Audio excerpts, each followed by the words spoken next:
Ladies and gentlemen, welcome to I'm Not Repeating Myself podcast. I'm your host, Mike, and I hope you heard what I said the first time because I'm not repeating myself. Glad everybody can be with me on this good Monday.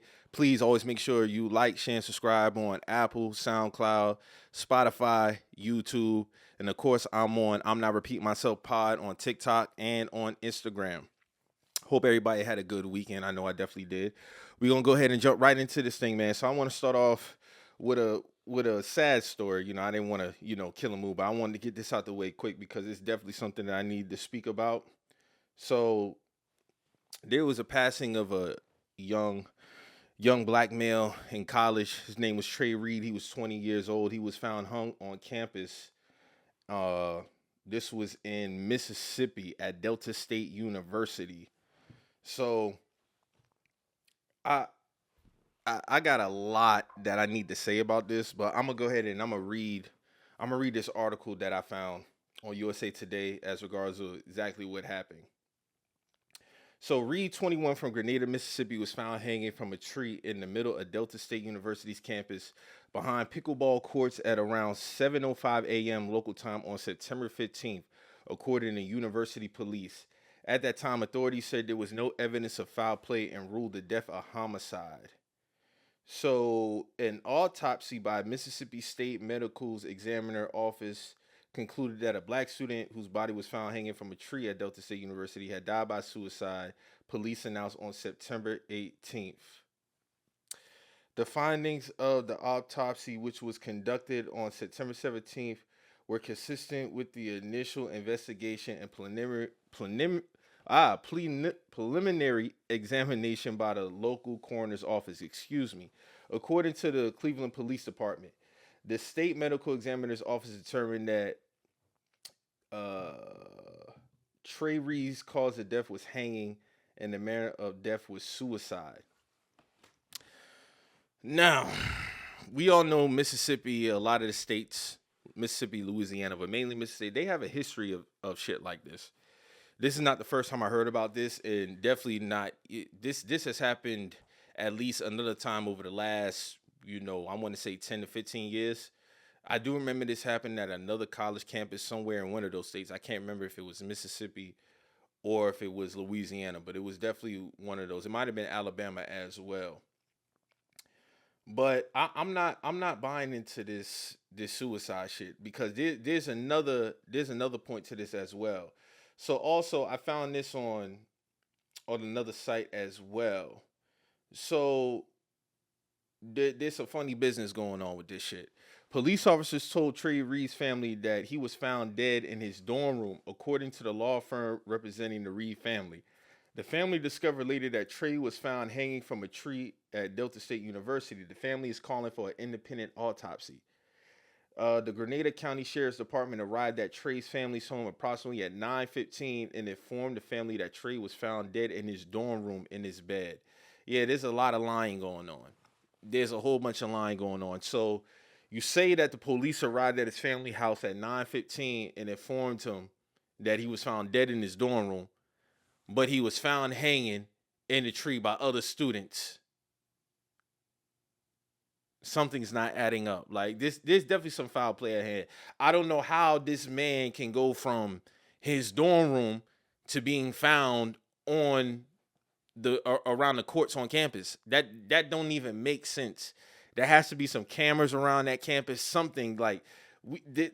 I'm not buying the fact that okay, this investigation is done. No foul play was at hand. Hell no. This just doesn't make sense. This doesn't make sense. This reminds me of the I think dog was 15 to 17 years old. This goes back to like 2012, 13 when he was found rolled up in the mat. Excuse me if I can't remember his name right now. But this sounds like something like that. Like how can if students say they saw this man hanging from a tree at around 7:05 a.m. on the 15th? Like come on, something's not adding up. Something's not adding up. And I hope this is why you always have to make sure you get an independent autopsy done by families when stuff like this unfortunately happens because motherfuckers like to play foul games, man. Like this shit don't even make sense. So I hope the family continues on with this independent autopsy and don't stop till they get some answers. Because I don't know how do you go from your dorm room to being found on the pickle courts? No evidence, no evidence of foul play. And then the police telling the family that he was found dead in his dorm room. So there's a whole bunch of lying going on. There's a bunch of lying going on. Like, let me see. School police chief. There's some more excerpts from this. So, school police chief, no evidence of foul play. Delta State University President Dan Ennis and University Police Chief Michael Peeler both said during a news conference on September 15th that there was no evidence of foul play in the incident. Peeler called the death an isolated incident and said there was no active threat to students or faculty. The university said multiple law enforcement agencies were assisted in a probe into death. Reed's body was discovered on the day university scheduled centennial celebrations, forcing classes and events to be canceled for the day. In a video posted September 16th to the university's Facebook page, and it said the university was resuming operations while students, faculty, and staff continued to mourn. Cleveland police said on September 18th that the investigation remains ongoing and no further details will be released at this time. Yeah, man, you gotta. There's no way. There's no way. Like you have to get to the bottom of this. You got to get these cameras involved, all type of shit. Especially if I'm the family, and the police come to my house at 9 p.m. and tell me that my son, cousin, whoever he was to the family members, that he was found in his dorm room, but yet I get to the campus and they said that no, we saw him hanging from no. So I hope they don't stop at this, and I hope they get the answers that they're looking for. And I am gonna stay updated with this because this shit don't even make no sense. This doesn't make sense at all, bruh. And I'm to the point now where it's with shit, especially in the southern states, man, it gotta be a lot more awareness going around because again, I don't hear about this shit happening in no other states. Like hangings is definitely something you hear about in the South. You don't hear about this shit up north. You don't hear about it on the West Coast, Northwest, and none of that. This is something that strictly happens in the South, and it's always around Alabama, Mississippi, Louisiana. It's always one of those three states. So again, I hope the family gets the answers that they're looking for, and I hope they don't stop because that time difference don't even make sense. Something is not adding up. So I want to say RIP to Trey Reed, condolences to his family, and I hope that they get the answers that they're looking for. You're telling me that you come to my house at 9 o'clock that he was found dead in his room, yet students saw him on campus hanging from a tree around the pickle courts. No, I'm not buying that. And I hope they get that independent autopsy done. You got to get those done when you have shit like this happens because motherfuckers like to play foul games. Like, there's definitely some foul play involved. And even if it was suicide, how does his body transfer from the dorm room to being hung from a tree? Those are answers that I need. So definitely I'm going to stay updated on this. And again, RP to Trey Reed, man. 21 years old, man. That shit is sad, unfortunate. So moving on. This story is wild as hell. So this singer named David, whose name is spelled D4VD, I heard about this story on Monday. So he's apparently a TikTok star who blew up over the last year and a half because I never heard of dude. I come across his page. He got 2 million followers, 3 million on TikTok, whatever the case may be, 20 years old. So there's a murder investigation going on for this girl that passed away, Celeste Rivas. I want to say RIP to Celeste Rivas. Her body was found in a Tesla in a compound lot, an impound lot, one of them two. And questions arose. She had a tattoo that was on her finger that says shh, and he also had a tattoo on his finger that says shh as well. So we're connecting the dots. This man got he got songs that connects to this girl. Mind you, this girl's 15 years old. He is 20 years old. At the time they started dealing, she probably was around 12, 13 years old. And she had been missing since last year, September. So this girl had been missing for a year, almost a year and a half. And the Tesla is in his name. So you're telling me that this girl's body was found in the Tesla that's in your name. You just been going on, making music, going on. He's currently on tour. Now, a couple of his shows already have been canceled. He's fully cooperating with the police. But I do believe in innocent until proven guilty, but ain't no way, bro. There's no way with this nigga. It's literally no fucking way that he doesn't know what happened or he didn't do it himself. It just doesn't make, like, it's too much evidence that ties back to this nigga. He had a song called, let me see. I got it right here.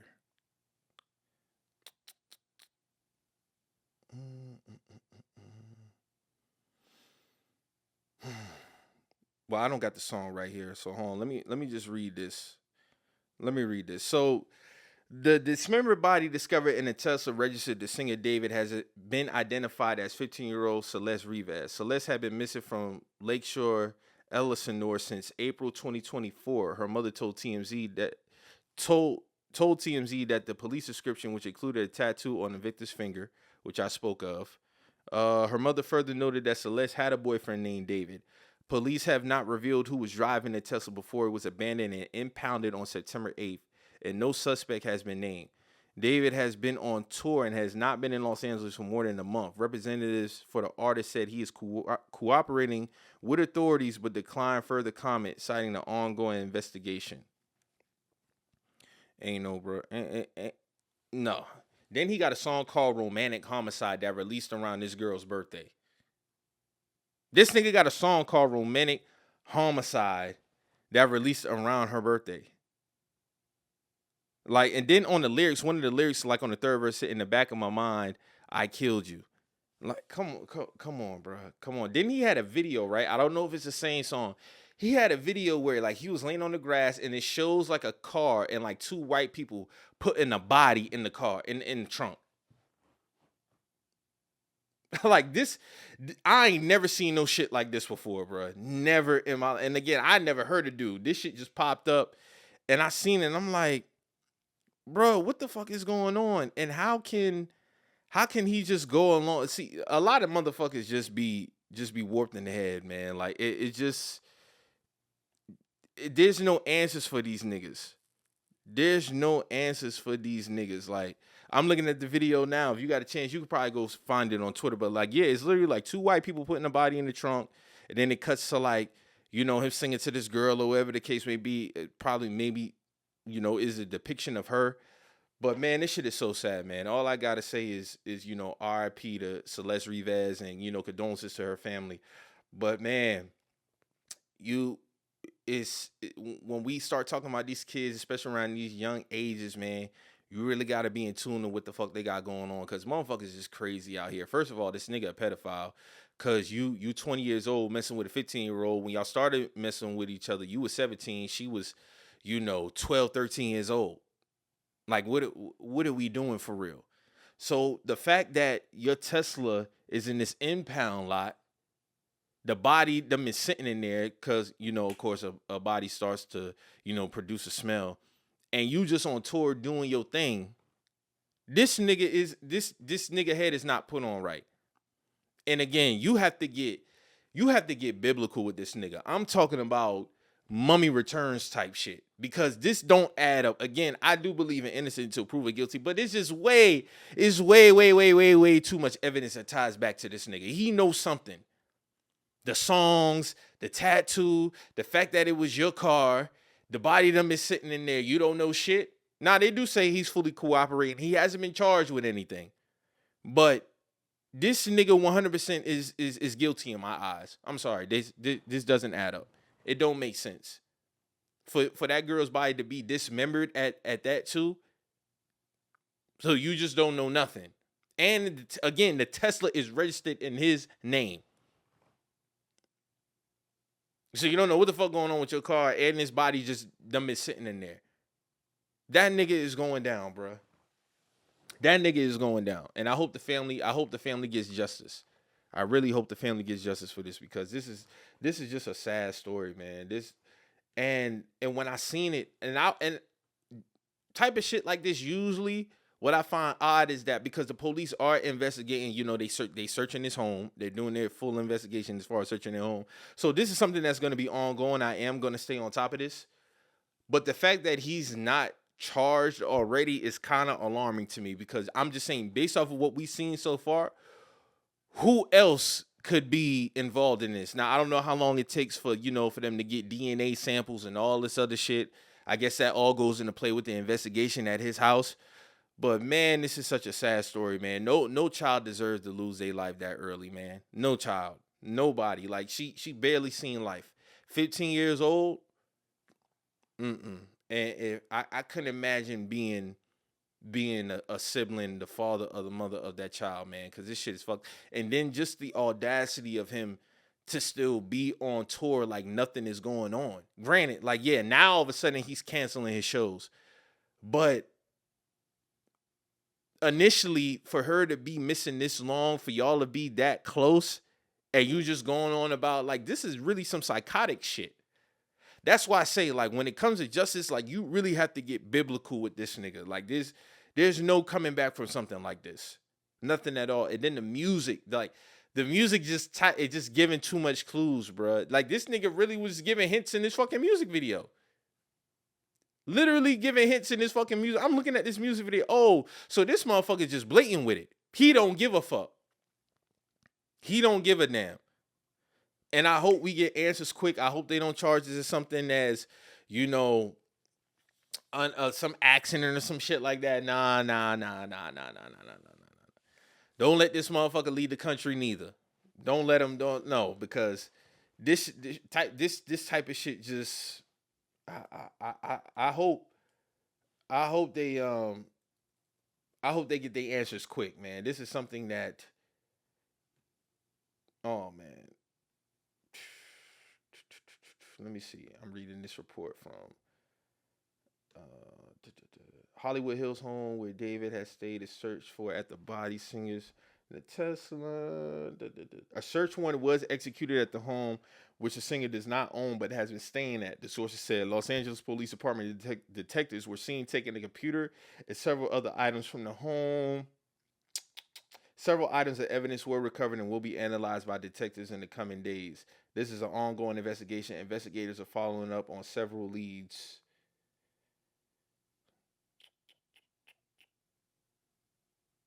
So the body was discovered in the trunk on September 8th, 2 days after it had been towed from a Los Angeles street. So this motherfucker just left her body on just some random street in LA. So that's what happened. So the Tesla was found on the street, and then it got towed. And I guess, when they towed to one of them impound lots. It's a little weird to see a car that I haven't seen here for a long time. Hollywood resident Pam Danielpour said in an interview, it had a big dent in it, had a Texas plate on it, so a little odd. But at the time, people be hanging out with friends for a long time. The circumstances of how she died and ended up in the front trunk are unclear. Investigators told ABC News the cause of death is still being determined. Yeah, like I think this nigga's guilty as fuck. There's just no way. And if he didn't do it directly, he's involved. He's an accomplice. 100%, bro. You're not gonna convince me of nothing else. This just doesn't add up. It doesn't fucking make sense. So again, I want to say RP to Celeste Rivas, man. I hope the family gets their justice, man, because this shit is just sad and unfortunate, man. And please be mindful of, of who your kids are dealing with, man. Boy or girl, it don't matter, because these motherfuckers out here are crazy, bro. I couldn't imagine what the family is going through right now, man. So again, RIP to her. So moving on to some new music, man. Cardi B, she dropped her highly anticipated sophomore album, Am I the Drama? It dropped on the 19th. Also, she had announced prior, like a day before, that she is pregnant with Stephon Diggs' baby. So I want to say congratulations to Cardi B. But as far as the album, man, I want to say, man, Cardi B, honestly, she delivered. Cardi B definitely delivered on this album, man. You gotta understand too that Cardi B had a lot of anticipation and pressure to deliver on this sophomore album. Can I say it's really a sophomore album? This more like a third year in college. Nah, I'm playing Cardi. Please don't flag my shit. Don't do no Twitter rant on me. I'm playing. But no, this was a good album from Cardi. She delivered. I really fuck with it. She did a good job. And also I was a little like, all right, there's 23 tracks. I said this before, but no, she really did a good job on this album. It's not really no filler on here. Out the gate, the intro dead with Summer Walker. Summer Walker killed that shit. She killed that shit.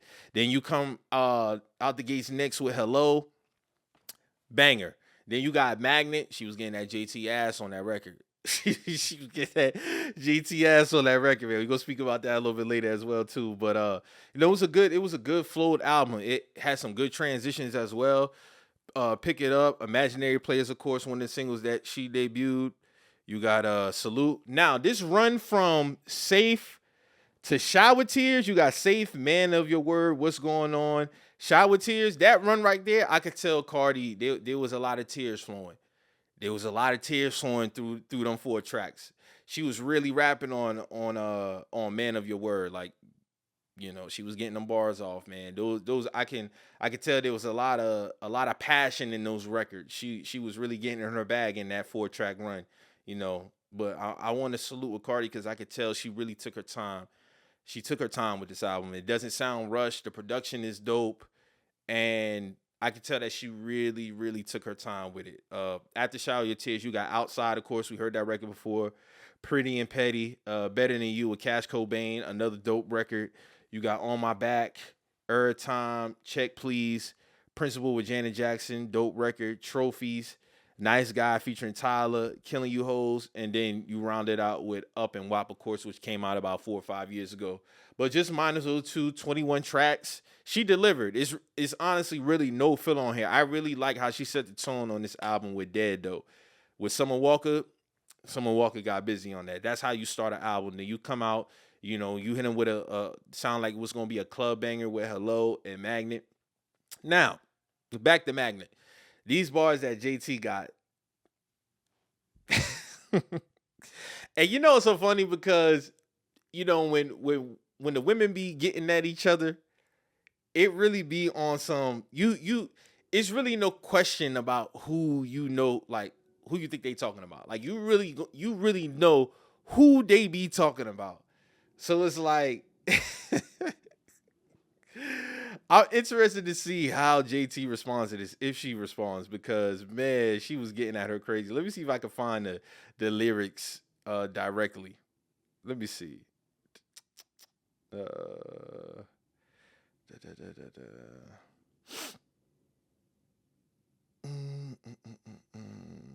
I can't find it, but it definitely has something to do with Uzi, you know, sticking something up his behind, pause, and all this other shit. But yeah, I guess I'm trying to figure out where did that beef stem from. I don't ever remember Cardi and JT having any static for real. It might have been something I might have missed because I've always known Cardi to just have static with not JT, with Bia. So I remember Bia, she had a diss record to Cardi. This might have been a year and a half ago. I think she had 2 diss records to Cardi. So the JT one kind of caught me off guard because I'm like, damn, bro, like where the fuck, where the Cardi and JT beef come from? Like that's what I was trying to figure out because I'm like, damn, like where is that? Like, so she got at Uzi, she got at JT, she got at Bia. So hey, I wonder if JT gonna get in that booth, man. Now I do know if Bia most likely she's gonna reply to Cardi because, you know, they've been having a back and forth for, like I said, a couple of years now. So Uzi catching them strays. I don't know. I don't know if Uzi gonna respond to that or not. But it was kind of funny, man. I can't find them damn lyrics. I should have it say so. That's on me. It's on me. Oh, here it is. You just mad you got a nigga you can share bags with. My man might cheat. At least I don't stick dildos on his ass, bitch. Cardi said basically, my man cheat, but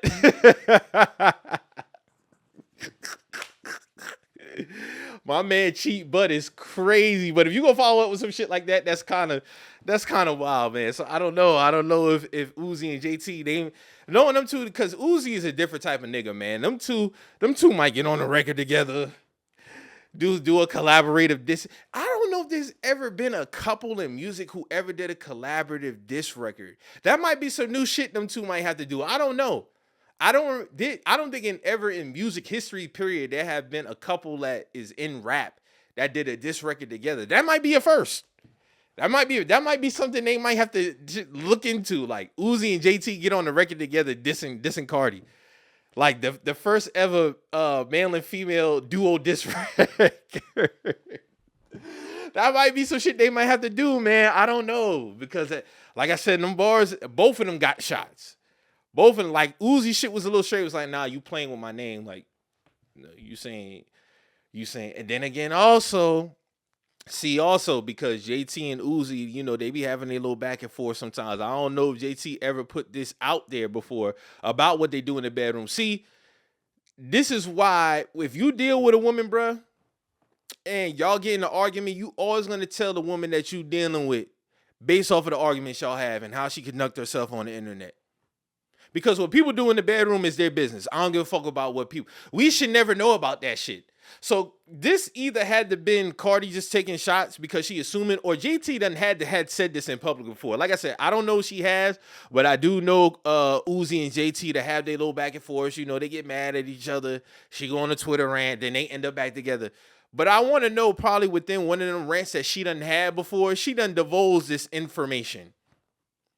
Because if she divulged that information, it's like, all right, man, I gotta reevaluate who the fuck I'm dealing with. Because none of your shit should ever hit the internet in terms of what you do in the bedroom with your lady. Ever. If that's what you do and that's how you get down, hey, do your thing. But that should never hit the public because we all know what comes behind that. You get what I'm saying? Like, if me and you do what we do in the bedroom, because Amber Rose used to get on Kanye West about that shit. Oh, Kanye, you miss me playing your ass, all type of shit. Bruh, if we do what we do in the bedroom, you don't have the right to use that as slander when we break up or something happens. You was down to do that. That's an intimate moment. You don't get to then take that and use that as a diss towards me. That's and I'm not really deep diving now. I'm just using that as a point because for Cardi to use that, I'm feeling like JT done had said that shit before. You get what I'm saying? So hey, I don't know. That's just a little suggestion for me that JT and Uzi, hey man, y'all might need to collaborate on the first ever male and female rap diss. You get what I'm saying? Rap duo diss. That might be the first time in rap history we see some shit like that because you caught some strays, brother. You caught some strays, and JT, you already know she came at your head too. So, hey, but man, just getting back to this album, man. Salute to Cardi, man, because again, it's been 7 years, and I have been critical of Cardi as far as her delivering and her taking way too much time. But I can't sit up here in front and say that she did not put out a good album, man. She definitely put out a good album, and I want to give her props on that. If I had to give it a rate, I'd probably give it a solid 7.5 out of 10. This is solid work. And again, congratulations to her. She is pregnant. She's about to have a baby. So, but do I think we'll get another album from Cardi? Hell no. She about to be on some Rihanna shit, in my opinion. You're not getting another album out of Cardi. She probably gonna tour, do some tours, be a mom, continue to do great on the business end. But I anticipate this being her last project. I do, because 7 years in between projects, come on, man. And there was a lot of pressure behind this. And of course, I did see that it already is platinum based off of the singles that she had on here before, and it is slated to sell in between 125, 150 in the first week. So that's solid. That's definitely solid first week, especially off a 7-year hiatus. Those are pretty good numbers. So again, salute to Cardi B for Am I the Drama. Definitely did your thing. So another new music, Payroll Giovanni. Payroll has been one of my favorite rappers for real as far as consistency too. Like Payroll consistently, every time he drops, he put out some dope shit, man. And I think he recently got buried too. So I want to say congratulations to Payroll, man. He dropped the album called If Not Me Then Who.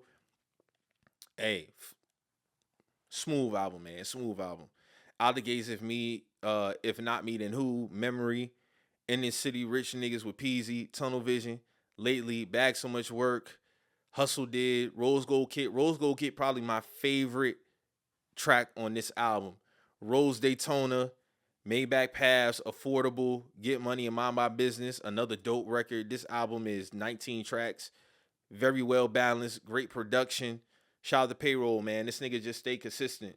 That Rose Gold Kid and Rose Daytona, Them definitely my favorite tracks on this album. Like them. Then the beat is knocking crazy on here. And Payroll, he always stay in a nice pocket when he do his albums. It don't never sound like nothing that's, rushed or he just putting some shit out there. Nah, Payroll really be talking that shit. And then also like, his persona as far as just getting money and, just hustling. Like Payroll, when you listen to Payroll, it'll always make it feel like, bro, you really need to get on your shit. Like when you listen to a Payroll Giovanni album, it always sounds like, nigga, you ain't on your shit. You need to do better, nigga. You need to get on it. So I want to salute Payroll for If Not Me Then Who, because this album is dope.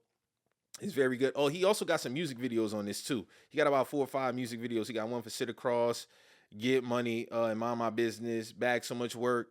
So salute the Payroll for this dope project, man. Dope project, man. And of course, he stayed consistent. So I know he probably going to come back, probably within a year or so with another dope project, man. So salute the Payroll, man. This is a dope album. I'm definitely keeping this in a rotation. Next up, so Jay Electronica. Jay Electronica surprised people on a Thursday and dropped about, what was it, 2-3 albums? Because I think one of them is on Tidal. It ain't hit Apple Music yet, so I ain't heard that one. So he dropped Act 2, The Patents of Nobility. So I want to say I've heard this project before, like years ago. I'm talking about years ago. This had to have been 2010, 11. So I guess it was repackaged with a couple of new tracks because he got Shawnee Suit Theory on here with Jay-Z, of course. And I know I've heard that record before. He got Road to Perdition with Jay-Z on here as well. But I ain't really heard a verse on this shit. But I'm going to get on that, though. And then I heard he dropped another album called A Written Testimony Leaflets. Let me say this about Jay Electronica, bro. Jay Electronica is a funny dude. Now, he do got one of my favorite rap records, period, of all time with Exhibit C. But Jay always does this thing where he drops some shit like that, and he just went away. And then he dropped his album 2020, A Written Testimony, kind of like a collaborative album with Jay-Z. But I'm listening to these albums, and bro, this shit is nothing but music and speeches. He's not really rapping too much on these projects. Now, the other one I know is, like I said, is on Tidal, so I ain't heard that. But these two, A Written Testimony Leaflets and Act 2, The Patents of Nobility, bruh, this nigga just put a bunch of speeches on here and some beats. Like, Jay, like, come on, bro. Like, what are we doing for real? Like, hell no, bro. Hell no. Hell no. Hell no. This nigga Jay Electronica really dropped 2 albums that's really just about beats and some speeches. I'm like, bro, what are we doing? Because he had everybody excited, because that's what Jay does. Jay does shit like this. He get niggas all riled up. Now, apparently, he said he got about 19 albums in the cut, ready to go. Send them off to Jay. They ready to go. So that the rest of it remains to be seen. But what I've heard so far is just some beats and speeches. There's really not too much rapping going on in these albums. I promise you, I'm not bullshitting you. I'm not lying, bro. Hit play on these albums. The production on these shit sound dope, but he barely rapping on these motherfuckers, bro. He barely rapping on these shit, so I can't really say what's my favorite track for real on these shit, cause it ain't really no rapping for real, bro. It's not really no rapping for real, bro. And I thought I was tripping. I ran cause I listened to Leaflets first, so cause that track that album is 7 tracks.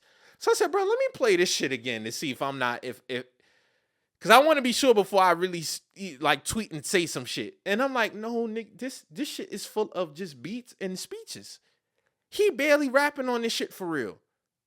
There's about 3 tracks on here where it's just music playing and somebody talking. Then he got this long ass track. Is it possible that the Honorable Elijah Muhammad is still physically alive? That's a long ass title for a song that you ain't really doing no rapping on, bruh.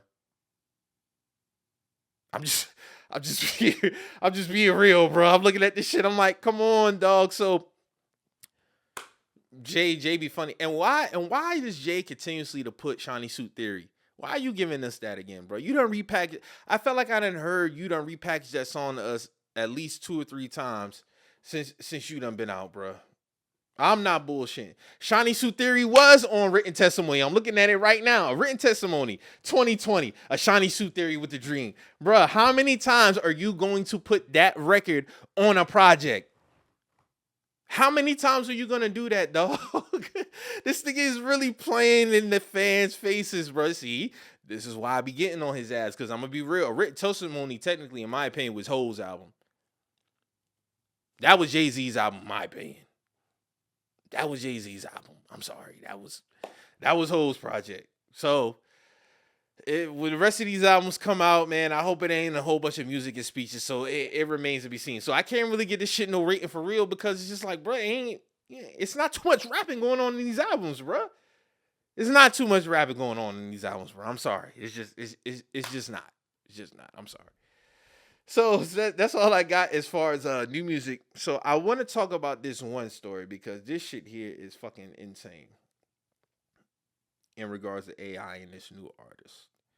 So I came across this story, AI artist, and I don't know how to pronounce his name. So Ania Monet. It has an X in the front, so I don't want to fuck it up. So I'm gonna say Ania Monet. I'm gonna pretend like the X is silent. If I got it wrong, my apologies. I'm not purposely trying to fuck up nobody's name. So AI artist Ania Monet climbs the charts and signs a multi-million-dollar record deal. Ania Monet is a project of a Mississippi-based design studio owner who used Suno to turn her lyrics into music. One label offered $3 million to sign her. This shit is insane, bro. Oh shit. So I gotta hold on. My bad, y'all. This is on the Billboard. I'm not paying that. I thought this was the full article.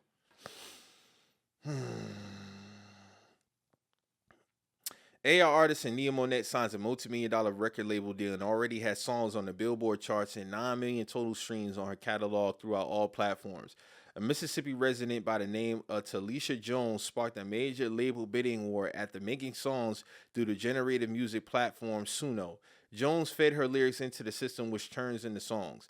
And the music industry noticed. A bidding war to sign AI artists climbed as high as $3 million before she closed on a multi-million-dollar deal. This is crazy, bro. This is definitely insane. This is definitely insane. The only thing I had to say, I'm not surprised, because of course we all know that AI is taking over. So I don't know how far it goes as far as the artistry, cause I say this: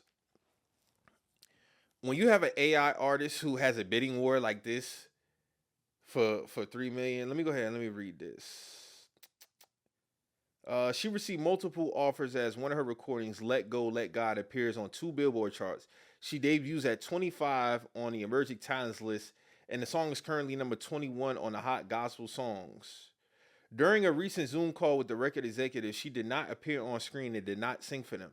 The execs at the label, led by former Interscope Records executive Neil Jacobson, decided to offer Monet a recording contract anyway.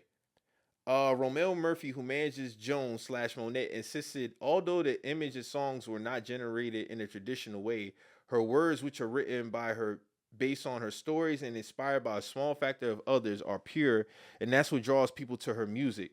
She's been writing poetry for a long time, Murphy expressed to the media outlet.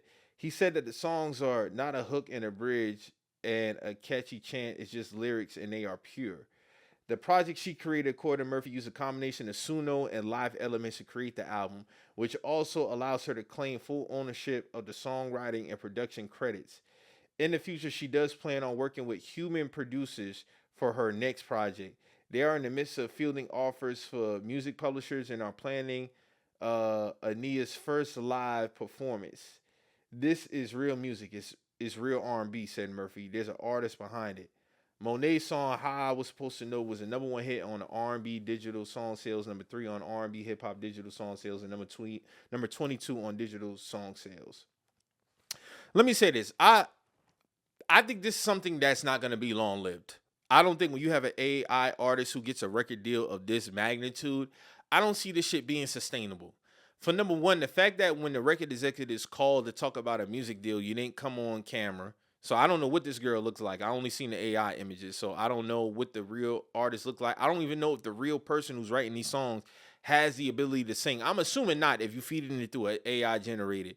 So I don't see this lasting long for one simple fact. You're not going to be able to do live shows. Now, unless you invest money into doing some, some what's the shit? Some the shit that Tupac did at years ago, Coachella. The fucking I can't think of that fucking word, but y'all know what I'm talking about. If you do some shit like that, when every show that fucking image comes up, they dancing, they singing and doing all that, cool, knock yourself out. But I don't see something like that that's gonna be sustainable. I really don't, because when it boils down to it, when it comes to music, you're never gonna be able to eliminate the human element. Like, there's still the soul factor that matters. There's still a soul factor that matters when it comes to humans and making music. You get what I'm saying? Like, this is basically something like a robot. So you're feeding a robot lyrics, they're performing and all this other shit. But as far as, connecting with an audience and, doing tours and all this other shit, I feel like it's going to lose its luster for real. Because people are not really going to be able to, like, all right, this shit's starting to become like a gimmick. Now, granted, off rip, they gotten offers and shit like that. So I don't know. I just don't see it. I don't see it being something that's last long, because it's something that uh it's just something I just don't see being sustainable. Again, if you're not able to, get a hologram, that's what it is. A hologram. If you're not able to get a hologram, and if they're doing choreography, they dancing and shit like that. We ain't never seen no shit like that happen before, as far as going on tour and performing at concerts and shit like that. Like I said, they had the Tupac hologram at Coachella in 2012 and shit like that. But as far as that being sustainable, I just don't see that. You can't do no meet and greets. You can't really, engage, connect with the artists and shit like that. And then again, you're not even showing yourself on Zoom for a record executive meeting. So I know damn well you ain't gonna show your face to these fans. So granted, I know a lot of people were scared and somewhat didn't like this whole AI thing, because I know Timberland was flirting with something like that as well. He had an artist that he was kind of playing around with on the AI side. But I'm of the belief that I don't see something like this lasting long at all. I really don't. I really don't. I don't see something like this being sustainable and long term. I just don't see it overtaking the human element. I know a lot of people, they'd be like, oh, we're getting, we're gonna be packed up, this is it for us and all this other shit. I don't see it. I still believe at the end of the day, when it comes to making music, you need that real human body, you need that soul, especially when it comes to singing. Especially when it comes to singing. Then you got to talk about technical difficulties when it comes to that shit. I just don't see it happening. I don't. So I did find this wild for them to come off the rip and just offer an AI generated character, basically a $3 million record deal. That's kind of crazy. That girl is gonna end up being in the sweatshop. That's what I end up seeing happening for something like this. Like this, I see this girl ending up being in some type of sweatshop and basically gonna have to, hey man, just write records. And honestly, I don't see why she really didn't just take. This might be an outlet for her to do that. Honestly, like I said, even for her, if she gets to a point where she tired of doing this, of course, she got to fill contract obligations now. Just falling off and be like a producer, a writer. If the songs are doing this well, just become a writer and producer. Because I just don't see I don't see this AI shit lasting long, man. I don't. I just don't see it. So y'all get a chance, look into that article. I found that very, very interesting, man. Nonetheless. So we'll see how that plays out. So next up, another big thing that happened this week. Of course, Dame and Charlemagne. 10 years later. Everybody knows that, the famous Breakfast Club interview. That shit was exactly 10 years ago. It was in March, actually. March 2015. So Dame, he revisited the Breakfast Club. And of course, Dame has had a wild 2 weeks. Felt like it's been longer than 2 weeks, actually. It kind of seems like it's been about 2 months of this nigga's fuckery. But Dame went to the Breakfast Club, and all I have to say is ain't shit changed in 10 years. Ain't shit changed in 10 years. That interview was nothing but throwing shots. them getting shots off on each other, they, throwing insults at each other. More so Dame, because I felt like Charlemagne did come out, and I'm not really the biggest fan of Charlemagne, but it did kind of felt like they did want him and Envy wanted to turn over a new leaf. You get what I'm saying? But Dame, prior Dame did reach out to them, according to him. Let's have a real conversation, because Dame has been going through a lot of financial troubles recently. He owes a lot of debts to people. He's been ordered to turn over certain assets and all this other shit. But all I had to say is, just looking at Dame, because he's the focal point. Hey, ain't shit changed in 10 years. That same Breakfast Club interview 10 years ago is the same mindset that he got. There's no progression. There's no stepping back and be like, you know what, I could have did this better. There's no stepping back and realize, hey, you know what, I could have kind of tweaked this a little bit better. He's hell bent on this whole, I'm a ball shit, y'all don't know shit, you are dumb. None of his examples made sense. He was contradicting himself. This nigga asked DJ Envy, so if the billionaire gets $108 million loan and the guy with no debt, he talking about himself, who has more money? Who's richer? If the billionaire gets a $180 million loan, he's still a fucking billionaire, regardless of the loan. What are you talking about? Another thing he contradicted himself on. DJ Envy asked him, at one time you had $30 million net worth. He's like, no, I never had that. Yo, y'all be believing the internet? Literally 5 seconds later, he said, yo, you could get on ChatGPT and ask how 50 Cent got the rights to pay it in full. ChatGPT is the internet, Dame. So what are you talking about? Like this, it was just a whole bunch of insults and contradicting himself the whole time in that fucking interview. That's it. The nigga ain't gonna change. He's stuck in his fucking ways. That's really just what it is at this point. The nigga he's not gonna change. He's stuck in his ways, and the nigga's 55 years old. When you are 55 years old and you're still carrying on the same shit that you had from 15, almost 20 years ago, you are who you are. That's just what it is. You are who you are at the end of the day. And it's unfortunate because, again, Dame is a legend. You can't tell a story of hip-hop without Dame. You can't. You simply can't. He had great business moves. But this mentality of wanting to be stuck on being a boss, I'm a boss, I don't work for no man, and all this other shit, bruh, that has been the derail of him. There's nothing wrong with investing in your dreams, but sometimes you can't keep doing the same shit and getting the same results, and you being so prideful that you can't maneuver and change shit up. Oh, because you don't want to work for somebody? Don't even make sense. Again, if everybody's a boss who's really working, the world don't operate like that. Everybody can't be a fucking boss. Everybody has levels for a reason. Somebody answers to somebody else for a reason. It's just that simple, bro. Like, you can't sit back and honestly, just looking at how he handled his brothers on the therapy show, how he taught his kids, like, again, none of this is not surprising. None of it is surprising. That diss record that he had to 50 Cent, that shit was ass. With this new artist that he debuted, like he called it like a white version of Aaliyah, whatever the fuck that whack shit was. But all of this, and then another point, this line about being the chairman of Revolt. First of all, who would want to lie about being the chairman of Revolt? Revolt ain't got shit popping on, and it still kind of got that stain from Diddy being the former owner.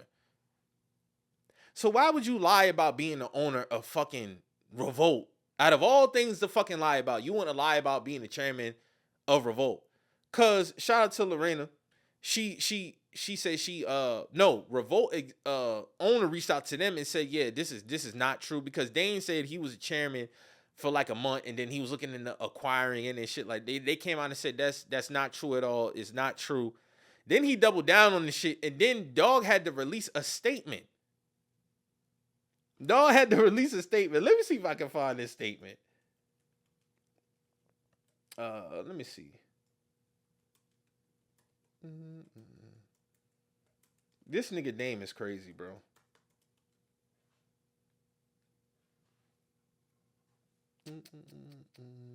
The chairman of Revolt, Detavio Samuels, issued a statement on September 17th to deny mogul Damon Dash claim that he had been named Network's interim chairman.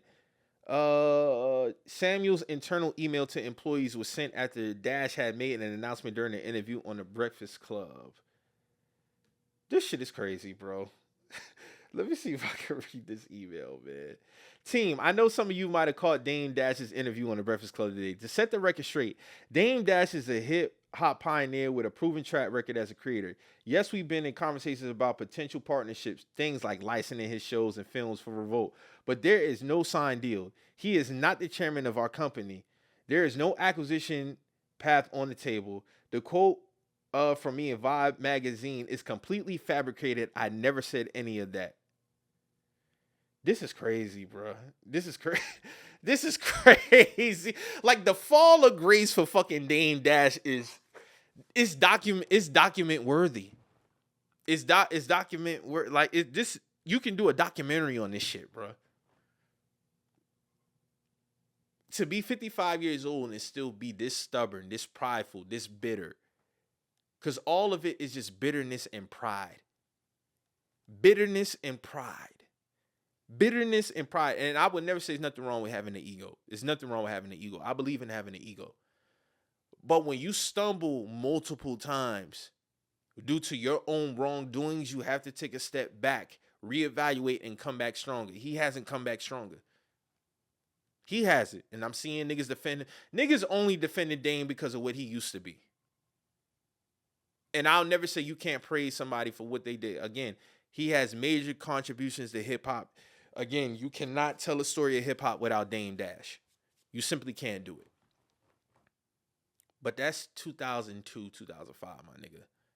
Like those are the last, like he hasn't elevated or bounced back since. And you blaming other people again. He's recently just been on platforms again, back on Art of Dialogue, talking about niggas. Talking about who slept with Biggie's ex, Charlie Baltimore. Dog, Biggie's dead. Biggie's dead. He ain't coming back. Why do you feel the need to divulge that information, even if it is true? Nobody gives a fuck. Then you telling this story about how you, Cam, and Big L was in the car, you had work, and Cam started crying and all this. Nobody cares about that. Cam got on his platform, talked with Fleet, talked about that as well. I already talked about Cam and Dane, that whole shit. I want that to be done as well, too. Because all of it is just dumb, unnecessary, and it's messy. And again, it's counterproductive to where you need to be at in life, Dame. You have health issues going on. The last thing you need to be concerned with is what niggas got going on. All the times that you keep saying, oh, men don't worry about other niggas' money, that's gay, and oh, only girls do that. Told Charlamagne that verbatim. You know what he do 2 seconds later? I bet my house bigger than yours. I bet my teeth cost more. And he caught himself because he know he was doing some bullshit. So you getting on niggas talking about, oh, other niggas don't worry about other men's money and da-da-da-da-da. You talking about your house, oh, I bet you my house bigger than yours. What are you talking about, nigga? What are you talking about? I 100% believe that story Cam said when Dane called him, yo, I'm at Kanye house, man. He got this. You ain't got that. Based off of that interview. I believe that conversation happened. And I believe he said it just like that. I believe he said it just like that. Based off of what he told Charlamagne. I bet my house would be. Bro, what the fuck are you talking about right now? You got a lot of shit going on. You need to get your shit together. All of that was just insults, trying to prove he not broke. Insults, trying to prove he not broke, and calling other niggas dumb because they still work for somebody. That's all that shit is, man. I just don't get that nigga, bro. I don't get it. But hopefully that's the end of that's the end of that, because I'm sick and tired of that nigga. He's a walking contradiction, and he just need to go sit the fuck down and stop talking about niggas. That's all I got to say about that. Next up, Cameron kicked Adrian Broner offset. I want to salute Cam for handling that properly, because this nigga Adrian Broner was doing the fucking most with Stat. You know, Treasure Wilson. You know, but her name is Stat Baby on it. It is what it is. And this nigga was just off his fucking rocker, bro. Obviously, he was drunk, high as hell. And this thing, oh, yeah, I'm just memorized by Stat. I'm like, bro, you tripping, bro. First of all, this is a professional setting. We doing the show. Cam already gave you a warning, and you still going. The man already told you, chill, yo. The man, you know, her boyfriend is, you know, he's around here, bro. Like, chill out. And even regardless of the boyfriend factor, bro, this is a professional show. This is a professional setting. You don't get to holler at my female moderator during my show, bro. Like, we're not doing that. And I think Stat kind of laugh was kind of her, like, just being uncomfortable with it. Like, you get what I'm saying? Like, you always have to protect your colleagues on wherever you working at, on set, off set, around the same. At all times, you have to protect your colleagues, bro. Y'all spend a lot of time with each other. So I want to salute Cam for that, because this nigga Adrian Broner was fucking tripping, bro. He need to get his shit together. Tripping. I'm glad Cam, he got up, he paid, like he said, he paid him for his services, but there's no room for that, bro. You gotta protect your colleagues, man, male and female, bro. Even if it was a homie who was up there, a male colleague, I don't want nobody feeling uncomfortable if we on a set and we trying to do a show. That go for anybody. Like, hey, bro, you gotta chill the fuck out. So hopefully this is a eye opener for other networks on how to handle some shit like that. So I want to give Cameron some credit for handling that the way that he was supposed to. So next up, now this story here was fucking insane. This is two, and I spoke about this a few episodes ago. This might have been 10 episodes ago. I keep saying a few. We 20 into this shit. This shit been rolling.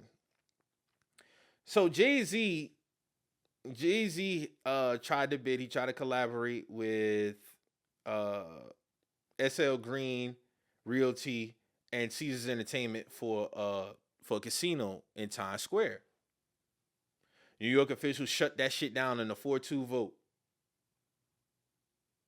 So go running high. SL Green CEO Mark Holliday railed after the 4 members who voted against the bid. You had to live with that history forever.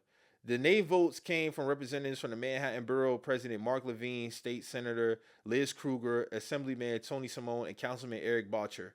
The rejection marked the victory for the Broadway League of Theater Owners, which spearheaded the opposition when Manhattan West Side residents via the No Times Square Casino Coalition. Most residents of the area, we heard, are opposed. The Broadway theater industry is adamantly opposed, and they make a strong case a casino in this area would do major damage to that gem, said Richard Godfrey, Kruger's appointee on the state local sitting board. There's lots of other places in the city where a casino could thrive, said Godfrey, a former Manhattan assemblyman.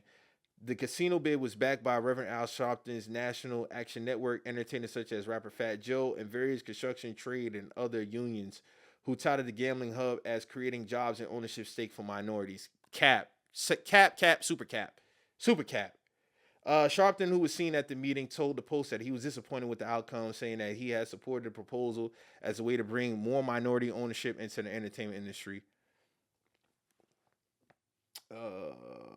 A casino can go anywhere, but Broadway only lives here, Lack said. Yeah. Again, listen, bro. I know Jay-Z was talking about how, it's going to, provide more jobs. They was going to do other, opportunities for minorities around the area and shit like that. Bro, listen. This goes back to that whole Barclays Center shit in Brooklyn when they was supposed to provide more jobs and, affordable housing and shit like that. Ain't nothing really came from that move neither. And if I'm wrong, somebody please correct me on that, because I haven't seen it. It makes no sense to have a casino in Times Square. It makes no sense. No sense. None at all. I'm glad that shit got rejected, to be honest with you, because I don't think it's beneficial. And like you said, you could put it somewhere else in New York, but in Times Square is not even a place for no shit like that. Honestly, and I'm supportive of the Broadway team. People work on Broadway shit like that. I do feel like that will take away from that. It do. Times Square ain't got shit going on. And for you to add a casino, I think that's just, if anything, that's going to up the crime around that area, if you ask me. Like gambling is not something that's beneficial in my opinion. Like shit like that they have out in Vegas, and I'm not a gambling nigga. If you gambling, that's cool. Do your thing, but there's literally no fucking need to have no casino in Times Square, and then for you to try to package it up as, it'll provide more jobs, more opportunities for minorities. No. I can't roll with that. I can't. Ain't nothing gonna be going on in the casino, but niggas losing their money, probably trying to rob somebody else for theirs, and just continue to just give away money that motherfuckers don't got. Like when people go to Times Square, they're not going to Times Square for no shit like that. Times Square is for the attraction, Broadway shit like that. Nah, You putting the casino in a harder time. No, no, no, no. So I'm kind of glad that shit got rejected, bro. I'm not even gonna hold you because it don't make sense. It don't make sense, and this kind of plays into where Nas getting his casino approved in Jamaica Queens is still fucking insane to me. That's still insane to me, bro. I don't know how the fuck that shit got approved. There's no reason for a casino to be in South Jamaica Queens. None at all. Niggas don't need that. Niggas need resource centers, you know, better job opportunities, shit that get like because you put in a casino is liquor involved and again just giving away money. It's not producing no money for people who need it. It's just a continuous cycle of giving away money, spending money you don't got. Giving away money, spending money you don't got. Giving away money, spending money you don't got. Like it don't make no sense, bro. Don't get that shit out of here, Jay. I fuck with Jay. Jay one of my favorite rappers of all time, but no, bro. Stop it. Stop it. Stop it. Stop it. Stop it. Stop. So Jimmy Kimmel's show got pulled off air, off ABC for a joke that he made about Charlie Kirk. You know what's so funny? Because Jimmy Kimmel's show getting pulled off air for what he said, and what he said really wasn't nothing crazy. He really didn't even say nothing disrespectful about dog. I literally seen Trump have a sit down interview with this lady, and she said, Charlie Kirk said there's no room for hate speech, and Trump said, well, he's definitely not saying that now. Bro, what? That was fucking insane. Nothing's gonna happen to him because, of course, that's Trump and the president. But you're gonna snipe Jimmy Kimmel's show off air. And I also seen this other podcaster, Don't Call Me White Girl, Mona. I think she talked about how an episode got taken down on YouTube because of her comments about Charlie Kirk. This whole Charlie Kirk shit has been crazy. But I say that to say I don't think Jimmy's gonna take no hit behind this because I think his fan base is big enough to follow him wherever he goes. I think Jimmy Kimmel will be fine regardless. And no, I wasn't a Jimmy Kimmel watcher, but because I seen a lot of niggas dying on this hill about, oh, y'all never watch. Shut the fuck up. Shut up. I'm tired of you niggas always doing that dumb shit every time shit like this happen. It's a problem because y'all always preach this freedom of speech shit, and then you're gonna snipe this man's show for a joke that wasn't even crazy. He ain't even saying nothing crazy for real. He didn't say nothing crazy.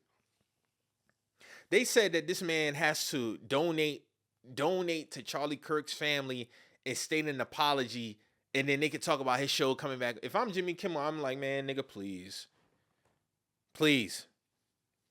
Y'all kiss my ass. If I'm Jimmy Kimmel, I'm like, man, y'all kiss my ass. I'm not donate money to Charlie Kirk's family. That's insane, bro. So you take my show off air for a joke that it wasn't really even a joke. Like, he wasn't even disrespectful to dog. Then you're going to tell me that for me to possibly come back, I have to donate to this man's family and apologize? Nah, hell no.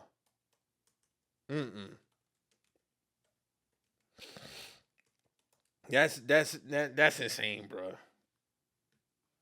Because he's in talks with Disney execs. Jimmy Kimmel, let me read this because this shit was hilarious. Jimmy Kimmel seemed or trying to negotiate with Disney and ABC to put the show back on air. This is crazy. Jimmy Kimmel and Disney, the comedian's business and legal representatives are in deep discussions with Disney and ABC trying to hammer out a compromise that will allow Jimmy Kimmel Live to resume its 23rd season. Whether the sparring parties are closer resolution is unknown, leaving Kimmel and his show in limbo following offensive comments he made this week about the slaughter of Charlie Kirk.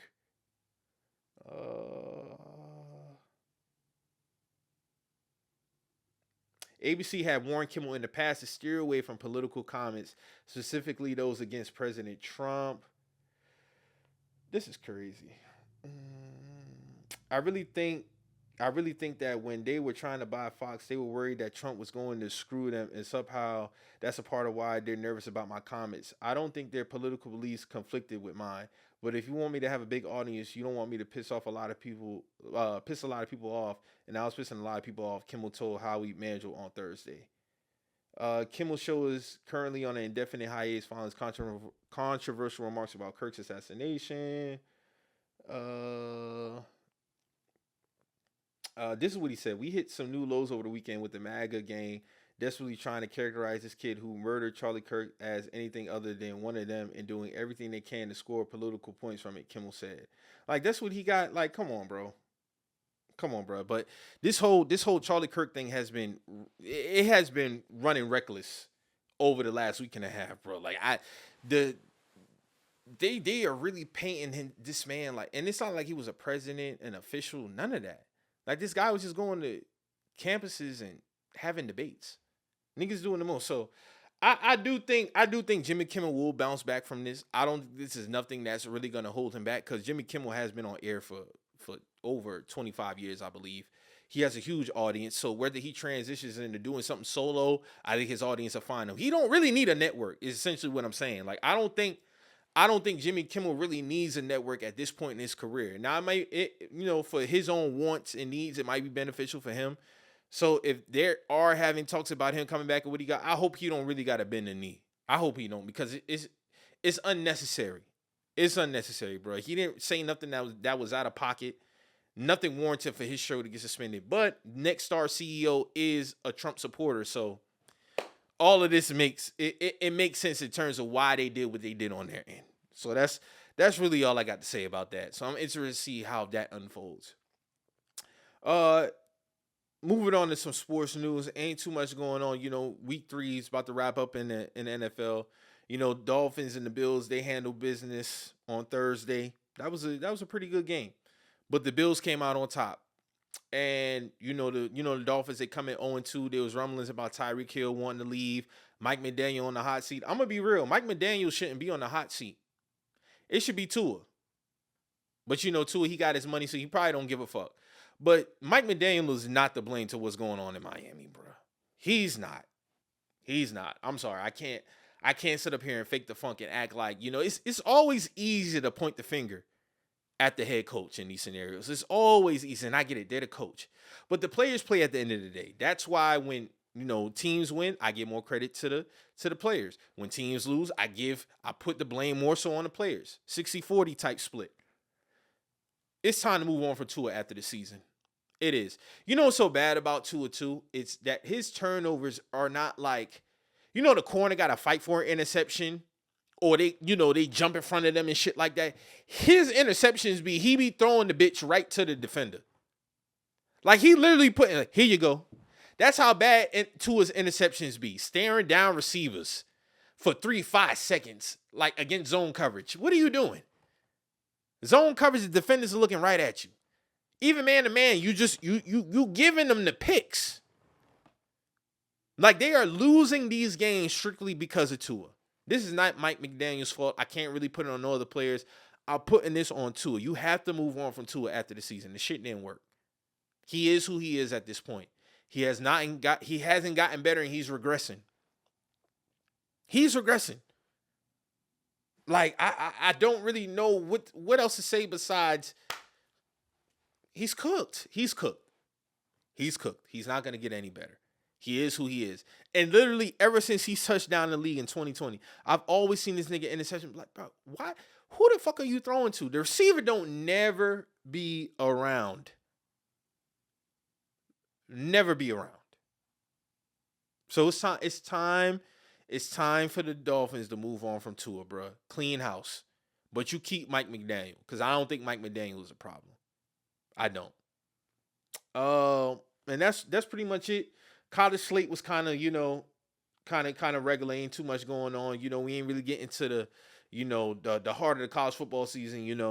My Noles are still out here doing their thing. I was hoping for Miami and Florida to be in on some wild shit on Florida, even though I hate both them niggas. Miami is ranked number 4, but I think them niggas kind of mid, bro. To be honest, I think we're going to smoke them niggas in a few weeks. Like, after that outing I seen against Florida, I don't see nothing to be worried about, man. We handled business versus Kent State. We put up another 66 points. Niggas still looking fresh. Of course, still opportunity to clean up on some shit. But, man, I think honestly, the only team that's fucking with us right now is Ohio State. I truly believe that. I don't think there's another team in college football better than us right now than Ohio State, bro. Real shit. I feel like we the number 2 team ranked in the nation. So, yeah, man, that's pretty much all I got this week, man. Again, I want to thank y'all for tapping in with me. I can't believe I'm 20 episodes into this shit, man. I'm gonna continue to run this thing up. It's gonna be 20 more, and it's gonna be 20 more, and it's gonna be 20 more after that. Again, if you got any goals that you chasing, hey man, like I say every week, stay on top of that shit. You either gonna get busy or you gonna waste it.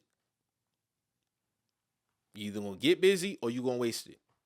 Please, please get in the gym.